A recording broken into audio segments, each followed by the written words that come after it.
ಕೇಳ್ಕೊಳ್ತಾ ಇದ್ದೀನಿ. ಈಗ ಆರಂಭ ಮಾಡ್ತಾ ಇದ್ದೀನಿ, ನಗ್ಲಿಕ್ಕೆ ಹೋಗ್ಬೇಡ್ರಿ ಯಾರು. ಭಾರತದ ಜನತೆಯಾದ ನಾವು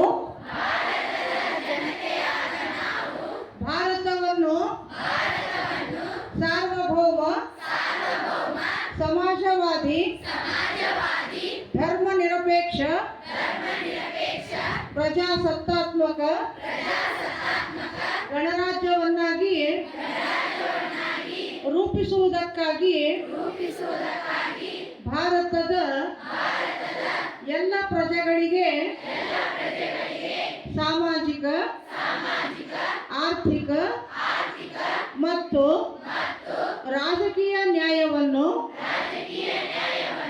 ವಿಚಾರ ಅಭಿವ್ಯಕ್ತಿ ನಂಬಿಕೆ ಧರ್ಮ ಮತ್ತು ಉಪಾಸನೆಯ ಸ್ವಾತಂತ್ರ್ಯವನ್ನು ಸ್ಥಾನಮಾನ ಮತ್ತು ಅವಕಾಶಗಳ ಸಮಾನತೆಯನ್ನು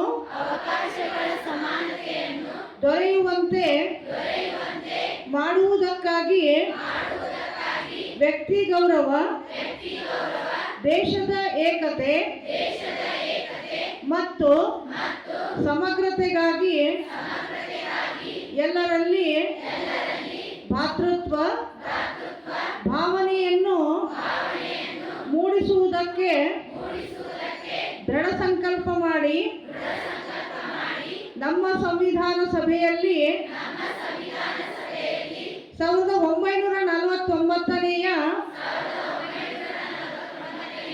ಇಸವಿಯ ನವೆಂಬರ್ ತಿಂಗಳ 26ನೇ ದಿನದಂದು ಈ ಸಂವಿಧಾನವನ್ನು